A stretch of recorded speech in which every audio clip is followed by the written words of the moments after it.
Member for Surrey Panorama. Thank you, Chair. I think we finished up last session, about a week and a half ago.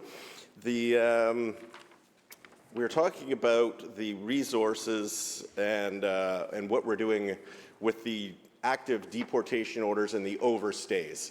So I will just ask, from what I gather there, I think I probably know the answer already, but how much money or how many resources are we putting into allocating and apprehending the people with active deportation orders in this province? And I gather I could probably speed it up. It's, from what I gather, was zero.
Minister.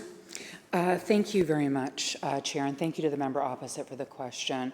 Matters of immigration enforcement are within federal jurisdiction and involve Canada Border Service agencies. So just to redirect the member's question to our federal counterparts, but what I will say is that the Canada Border Service Agency has been an integral part of the BC Extortion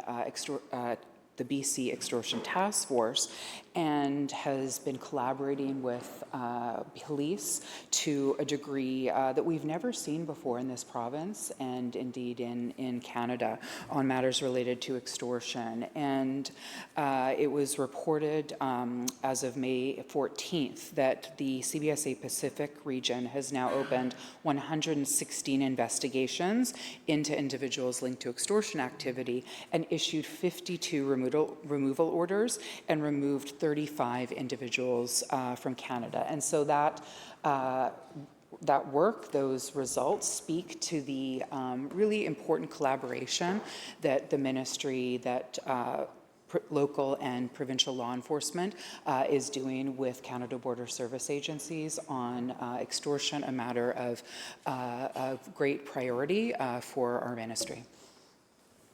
Member for Surrey Panorama. Thank you for the answer, Chair. The Minister is asking the people of Surrey to live under the threat of firebombs, shootings, extortions, Intelligence is telling us that many of the people here are here illegally that are taking part in this. They have active warrants. Yet, the minister can't tell us how many of these people are in BC or what we're doing to find them. So, if I translate that last answer, it was 0 is my assumption, since we're talking just about CBSA. So for the province to put in any effort into further protection of these extortion people, the province does supply RCMP officers to the policing of this province, and none have been reallocated to finding these people on extortion warrants. So my question is, how much does the federal government currently pay for RCMP officers in the province?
Minister? Thank you very much, Chair, and thank you to the member. And if I understand your question correctly, again, this is a question that is a matter for federal estimates, not provincial estimates. And in my previous answer, I did highlight the active partnership between the province and CBSA on the extortion files, resulting in a number of investigations and removals. And since the outset of my work with the ministry, we have been collaborating really in a very deep way with our federal colleagues, and on this, and this is an appropriate collaboration given that the extortion crisis that we're seeing not only here in BC is something that is affecting communities across the country as well. And we see extortion in Ontario, in Alberta, and also more recently in Manitoba. And BC, our work with the Provincial Extortion Task Force, really tried something that's now being looked at by other provinces in terms of engaging Canada Border Service Agency very directly in the multi-jurisdictional investigative work. And so that advocacy of federal engagement has been something that we've done, put a great deal of emphasis on in the ministry. It's been reflected in my meetings with the Public Safety Canada Minister, with the President of Canada Border Service Agency, and the commitment that we've seen for the federal government to contribute federal resources to the fight against extortion here in BC. Member for Surrey Panorama. Yeah, sorry to the minister and the chair, because clearly I wasn't clear on what I was looking for in the answer. I'm asking for the portion under the the Provincial Police Service Agreement.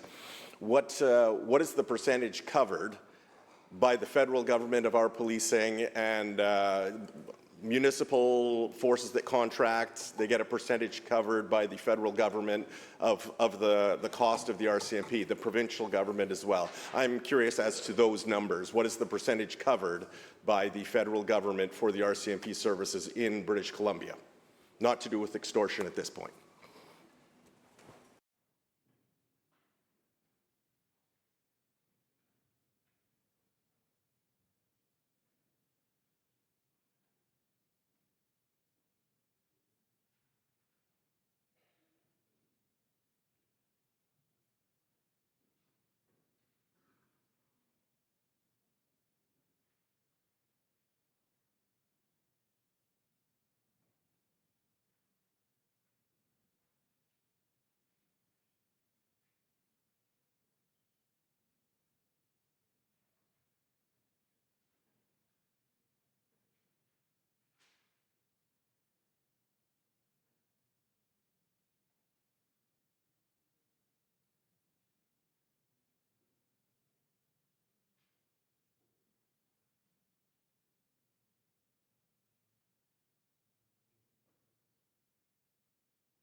Minister. Thank you very much, and thank you to the member opposite for clarifying the question. So for the provincial police service, there is a cost share with 70% covered by the province and 30% by the federal government. For municipal RCMP policing for populations under 15,000, the same cost share metric applies. And for populations over 15,000, the breakdown is 90% municipality and 10% federal. And if the member would like more granular details, please let us know and we could get back to him after. Member for Surrey Panorama. Yes, thank you for that. So if I gather that answer correctly, this, the federal government's paying 30% for our provincial police, and we're talking about active deportation federal orders. Why are we not having our RCMP officers that are responsible for federal policing and federal jurisdiction 30% of their time involved in dealing with these active deportation orders to keep the people of this province safe?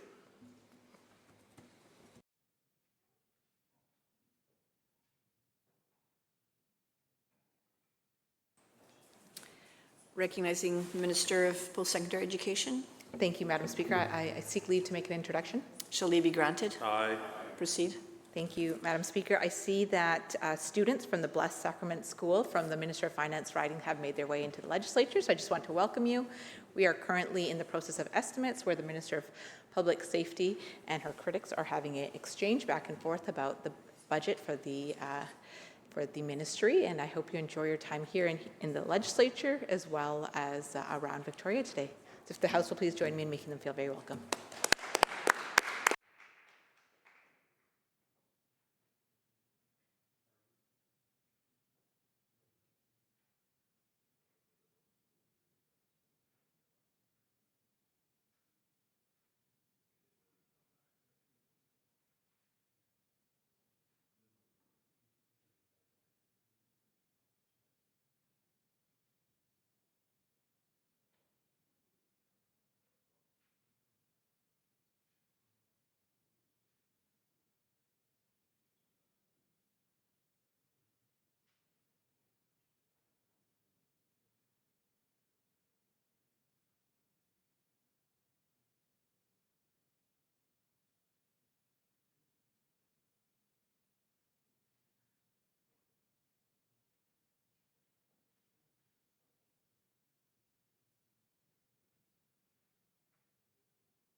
Recognizing the Minister of Finance. Thank you, Honourable Chair. I wonder if I may indulge upon the House for permission to do an introduction. The Minister is seeking leave for an introduction. Shall leave be granted? Aye. Please proceed.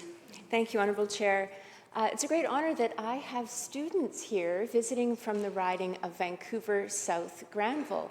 And I know that my colleague did an introduction because I wasn't in the House, but I raced back in so that I could introduce you myself. So first I want to welcome your teacher, Rain Mike Height, and the students of Blessed Sacrament School.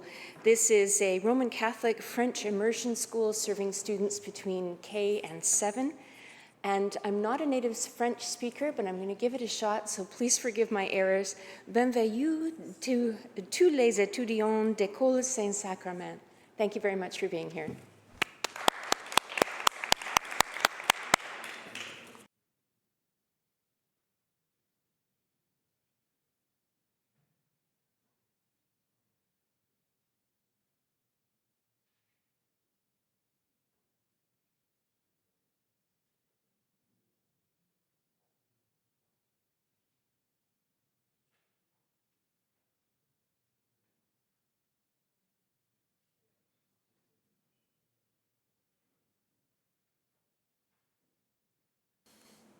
Minister.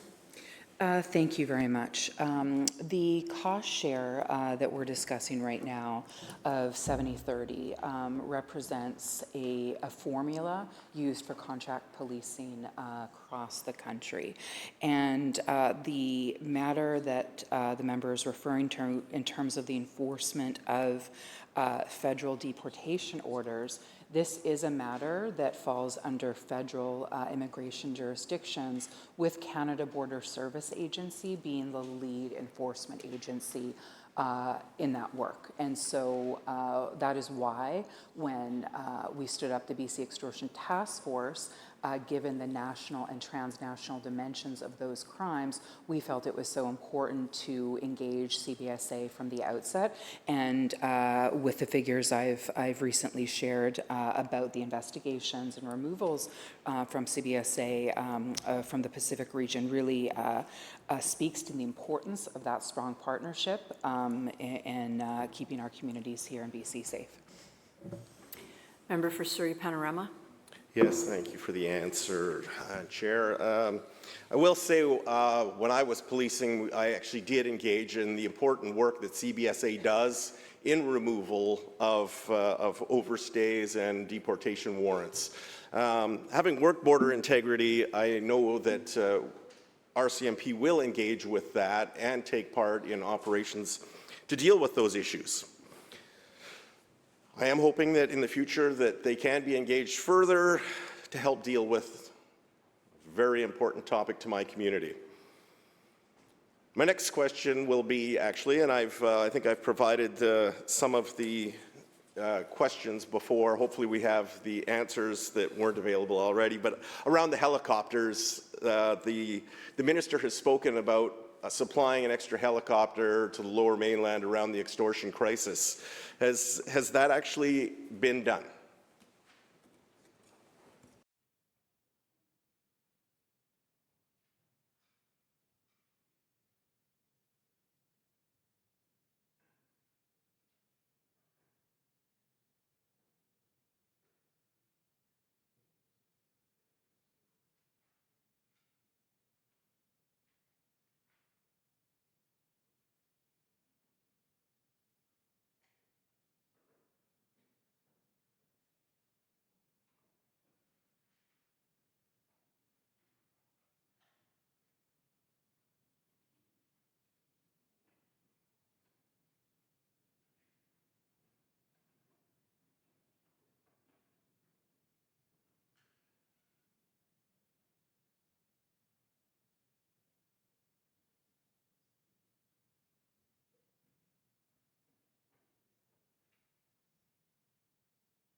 Minister. Thank you very much, and thank you for the question. The answer is yes. Helicopter resources are being made available and are being used by Surrey in the fight against extortion. Minister, member for Surrey Panorama. Thank you. And Chair, how much airtime did the RCMP Air Services provide last year? Maybe if you have it, the monthly average, and then as well, if we can just add in the airtime they've spent so far this year, if we have a monthly average on that.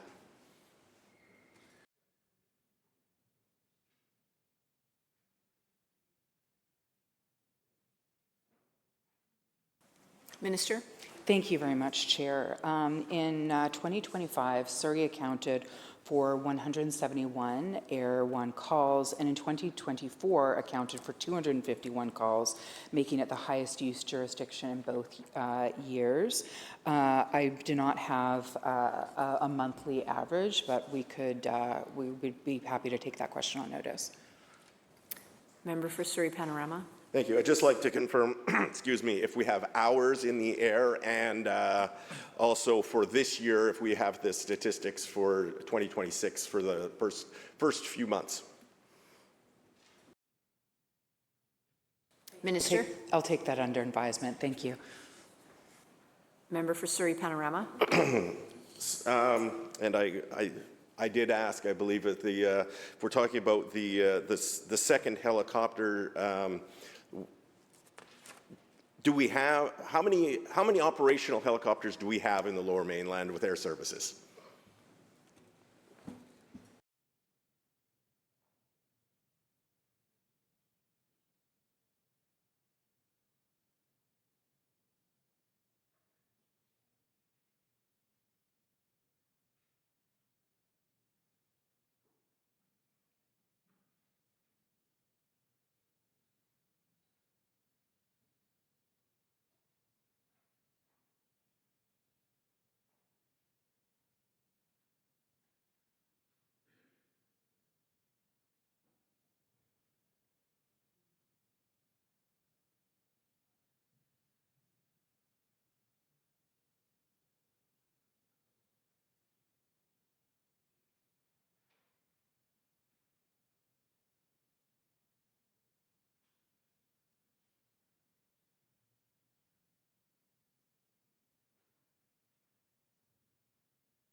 Minister. Thank you very much, Chair, and hoping we can return to this question right after the lunch break.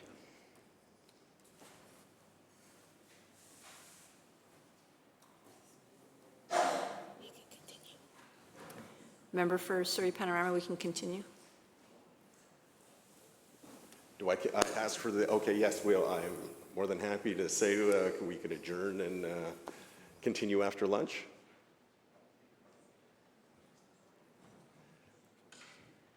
I thought the minister had to do this.